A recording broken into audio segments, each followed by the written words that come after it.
Welcome back to That's Football. My name's Will Brazier. Thanks to the lovely people at Adidas, I'm joined by Diogo Jota. How are you, mate? How's things? Hello, I'm all good, you? So I wanted to pick a bit about your Liverpool career, obviously moving from Wolves. When that move takes place, how do you feel? 'Cause you're going to a huge club, obviously you've been at Porto before, but what's the sort of mentality when you're going into a move like that? Well, it makes you feel good first and foremost, because obviously it shows that you are doing the right stuff, and the plan of going to the championship a few years before that worked out as well, because I could got the attention of a big club in England, and that was always the league I wanted to play as a kid, and so like a dream come true. Just on the Championship, I'm a Birmingham City fan, so I know how hard it is to get out of the Championship. What was that like for you, coming from Portugal, going into what many describe as the hardest league in the world, with all these games coming up thick and fast?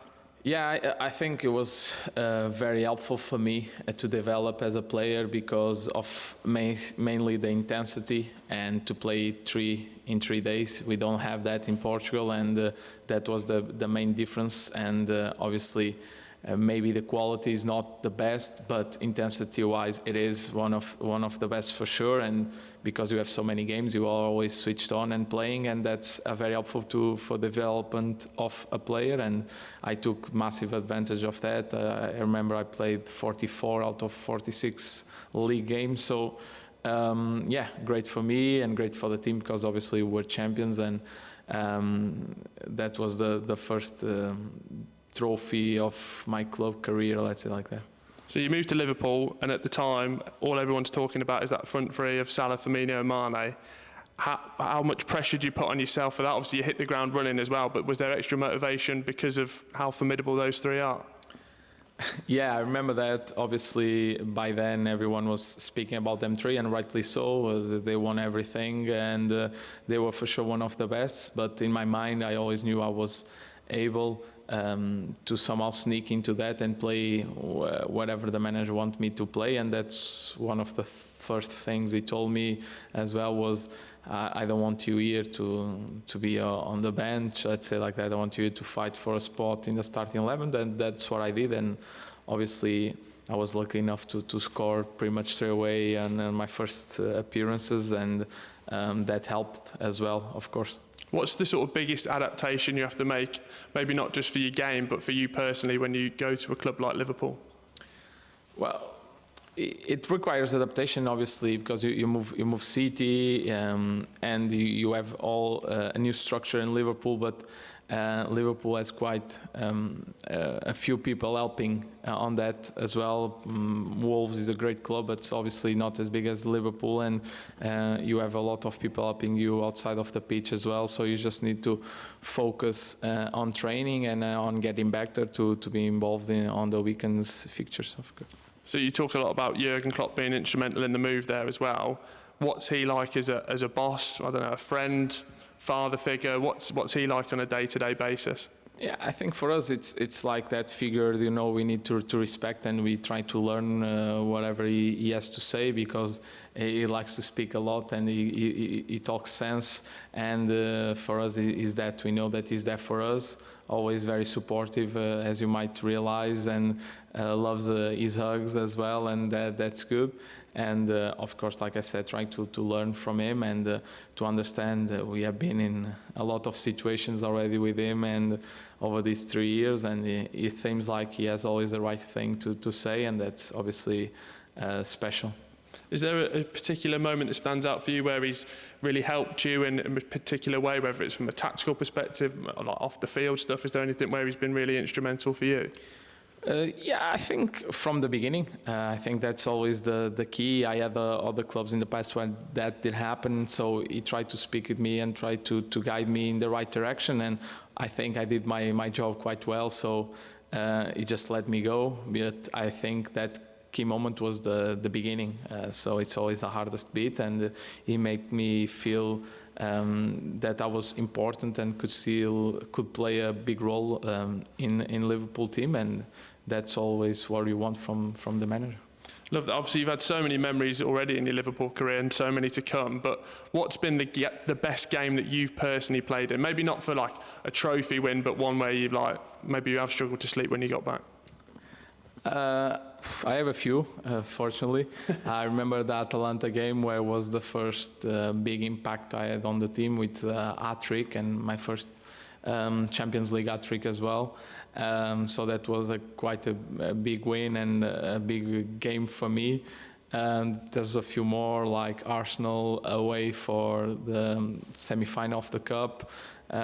So yeah, I remember those games were special, and hopefully there's a few more to come as well.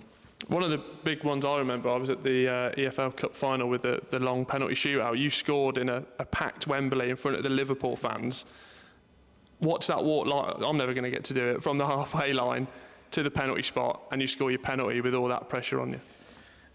Try not to think about that helpful, because if you put in your mind what's really on the line and all those people watching you and what you are about to do, yeah, it certainly doesn't help. So try to clear your mind, just focus on kicking a ball into the net. That's the easiest way I can think of to make that situation look easier. Who's one of the hardest defenders that you've had to face so far during your career? I don't like this question, to be honest. I always struggle to answer. I feel the team is the most important always. If you leave anyone alone, it will struggle. And I think we can see when the teams they do well, it's when you notice the players the most, because the team is doing well, obviously. So obviously playing against Man City is always hard. Ruben Dias is for me one of the best. And yeah, I don't like to face him.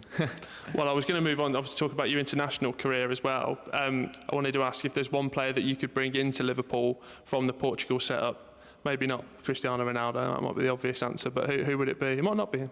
Bernardo. Yeah, Bernardo Silva for me.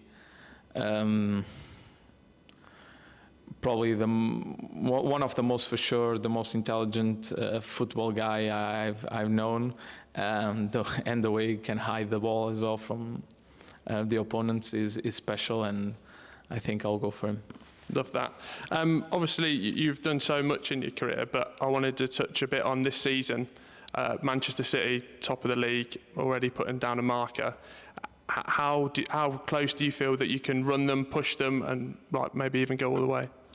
It's still early days in the season. Obviously, as well with a few new players, we are still trying to find our best inside the team. It's good that we grabbed quite a few points in these tough games that we had in the beginning, and yeah, hopefully we can stick with them for a long time, because we know they are strong and they are grabbing those points straight away. So try to be up there with them for the longest we can.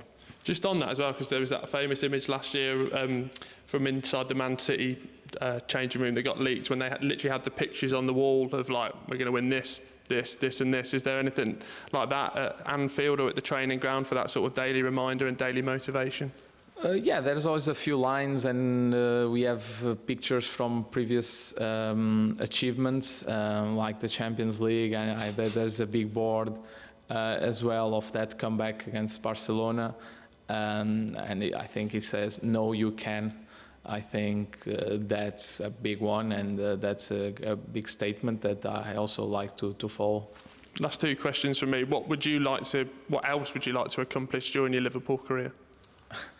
Still a lot to accomplish. I still would love to win the Premier League and the Champions League. So that for me are the main two. Fortunately, I won the cups already. So let's see if we can get something else. Just finally, I wanted to finish on a five-a-side team, but I wanted you to build your own five-a-side team of players you played against. So teammates would be easy.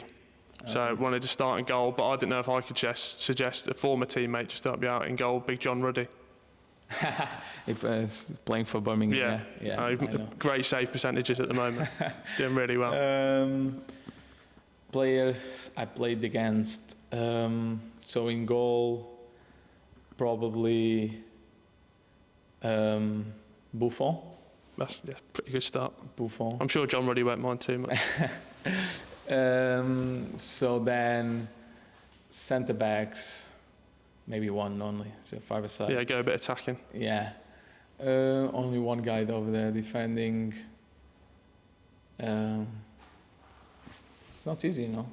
This is where your football manager experience is coming out, so I can see you thinking yeah, but about I'm trying to think about players I played against. Yeah. They are not my teammates as well. So. I'll let you have some teammates in there if you want. You can mix and blend. I'll have Ruben Dias. Yeah. Yeah, That's Ruben Dias. We need someone to put the body on the line for the team. Bernardo. Yeah. Haaland. Yeah. You gonna put yourself in there as the fifth? Nah, just day off. Coaching. Yeah, like that. Coaching Yeah. the team. Start early. And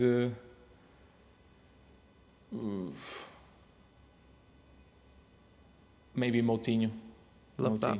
I like him. Yeah. Well, I can see the theme coming Smart. through there. Yeah. Perfect. Diogo, thank you for your time today. No problem. Thank you.